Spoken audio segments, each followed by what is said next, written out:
Herkese yeniden merhabalar. Bugün yine güzel bir tarifle geldim.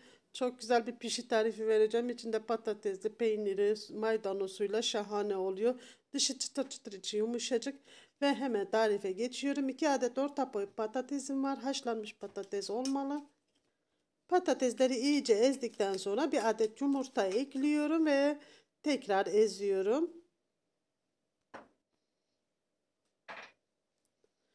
Çok böyle pürüzsüz olmasına gerek yok. İçinde böyle küçük küçük tane tane kalırsa da sıkıntı değil. Patatesimi iyice ezdikten sonra üzerine bir su bardağı süt ilave ediyorum. 1 yemek kaşığı şeker ve 1 yemek kaşığı kuru maya ilave ediyorum. İyice tekrar karıştırıyorum. Erimesini sağlıyorum. Mayanın da biraz erimesini sağlıyorum. Şekerle beraber aktifleşecektir. İyice karıştırdıktan sonra üzerine yarım su bardağı su, 1 kahve fincanı sıvı yağ ekledikten sonra un ilavesi yapıyorum. Toplamda 5 yemek kaşığı kadar un alacak ama ben yavaş yavaş ilave ediyorum. Ve 1 tatlı kaşığı kadar tuz ilave ettim. İyice hamurumu toparlıyorum, yoğuruyorum. Un miktarı değişkenlik göstereceği için yavaş yavaş ekliyorum. Siz de bu şekilde yapın. Çok sert bir hamur olmayacak. Yumuşak, kulak memesi kıvamından birazcık daha yumuşak olacak. Bu şekilde çok daha güzel oluyor. İçinde patates olduğu için, patates nişastasını saldığı için ne kadar yoğurursak da ele yapışkan bir hamur oluyor. O yüzden böyle elimizde hafif hafif yağlayarak en son kısımda hamurumuzu toparlıyoruz. Yağ sayesinde elimize yapışmaz ve kabımıza da yapışmaz ve güzel böyle toparlanmış oluyoruz. Hamurumuzu bu şekilde toparladıktan sonra üzerine biraz sıvı yağ gezdiriyorum. Üzerine poşeti koyuyorum ve üzerine örtüyorum. Mayalanmaya bırakıyorum. İsterseniz bunu akşamdan hazırlayıp sabah kalktığınızda pişirebilirsiniz çayın kahvenin yanına. Yine çok güzel oluyor. Aceleniz varsa da peteğin üzerine koyabilirsiniz. Sıcak suyun üzerinde bekletebilirsiniz. Veya sıcak bir odada 1 saat içinde mayalanacaktır. Görüntüde gördüğünüz gibi hamurum çok güzel mayalandı. Kıvamı da çok güzel oldu. Böyle yumuşacık, ele yapışmayan güzel bir hamur oldu. Hamurun mayalanması hamurun 3 katına çıktığında anlaşılır arkadaşlar. Kabardıkça hamurun mayalandığını anlarsınız. Hamurun mayasını da aldıktan sonra böyle biraz havalandırdıktan sonra şimdi bezelere ayıracağım. Koyacağım matın üzerine hafif biraz yağ gezdiriyorum ki yapışmasın ve biraz da sıvı yağ yanıma aldım elime yapışmaması için. Dediğim gibi içinde nişasta olduğu için mutlaka biraz ele yapışıyor. Ben bu şekilde bezeler yapıyorum. Tekrar bir daha yuvarlamayacağım. Bu şekilde yaptığımız zaman hem kolay hem pratik hem tekrardan böyle yuvarlamamıza gerek kalmıyor. Hem de zamandan tasarruf etmiş oluyoruz. Kolay pratik bir şekilde bezelere ayırıyorum.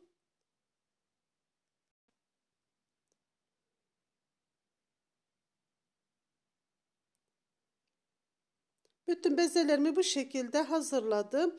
Şimdi hamurlarımı kenara alıyorum ve artık işleme başlıyoruz. İçine peynir ve patates koyacağım. 1 su bardağı kadar peynirim, haşlanmış patatesim ve yarım demet maydanozum vardı. Üzerine biraz tuz gezdiriyorum. 1 çay kaşığı kadar da pul biber ekledikten sonra karıştırıyorum. Patates ve kaşar peyniri birbirine inanılmaz yakışıyor. Mutlaka denemenizi tavsiye ediyorum. Maydanozla beraber de şahane oldular. Maydanoz sevmiyorsanız eklemeyebilirsiniz ama patates ve peynir gerçekten birbirine yakışıyor. Mutlaka deneyin. Tavsiye ediyorum arkadaşlar. Ve hamurlarımı açıyorum. Açacağım tahtanın üzerine veya tezgahınızın üzerine hafif yağ sürün ki rahat açılsın diye elimizle hafifçe açıyoruz. Çok büyük değil, böyle çay tabağı büyüklüğünde açmanız yeterli olacak. İçine iç malzemeyi koyuyoruz ve bu şekilde kapatıyoruz. Görüntüde gördüğünüz gibi siz de benim gibi aynı şekilde yapabilirsiniz. Bezemizi hafif açıyoruz elimizle İçine malzememizi koyuyoruz ve bu şekilde uçlarını birleştiriyoruz. Sonra biraz elimizde döndürdükten sonra bütün pişilerimiz bu şekilde hazır olmuş olacak. Hem kolay hem pratik hem de çok lezzetli oluyor. Bütün pişilerimi bu şekilde hazırladım. Şimdi üzerlerine hafif böyle bastırıyorum. Biraz şeklini de düzeltiyorum. Bu arada yağımı ocağa koymuştum. Altını kısmıştım. Kısık ateşte iyice kızdıktan sonra şimdi harlı ayara aldım. Harlı ayarda pişiriyoruz. Çok yüksek ateşte pişirirsek hemen yanar, içi çiğ kalır. Orta harlı ateşte pişiriyoruz. Tavanızın aldığı kadar pişi atıyoruz içine ve çeviriyorum. Sürekli çeviriyorum. Her tarafı eşit bir şekilde pişmesi için. Çok şiştiği için kenar kısımları bazen yağa değmiyor. Biz yardımcı oluyoruz. Kaşık veya çatalla veya elinizdeki kevgirle bu şekilde şekil vererek, düzelterek pişiriyorum. Pişenleri çıkardıktan sonra tekrar ikinci bir tur atıyorum içine.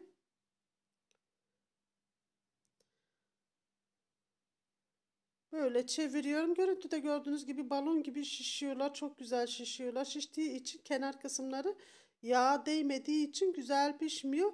Oraları bu şekilde görüntüde gördüğünüz gibi siz de aynısını yapın. Kenarlarını yağ değmesini sağlayın. Kesinlikle çok kızgın yağda pişirmeyin. Çok kısık yağda da pişirmeyin. Kısık yağda da çok yağ çekiyor. Çok harlı ateşte de çok çabuk yanıyor. Orta harlı ateşte pişiriyoruz.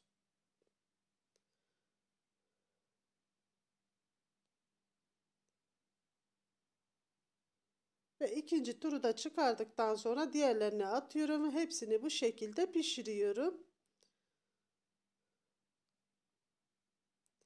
Tabii hepsinin pişimini gösterip de zaman kaybettirmek istemiyorum size. Bunları da tavaya attıktan sonra sonucunu göstermek istiyorum. Şahane oldular. Dışı çıtır çıtır, içi yumuşacık. Peynirin ve patatesin birbirine uyumuna inanamazsınız. Ve hamurumuzun içinde de ayrıca patates olduğu için o yüzden dışı çıtır çıtır oluyor. Bu bir gün boyunca böyle çıtırlığını koruyor. Mutlaka denemenizi tavsiye ediyorum.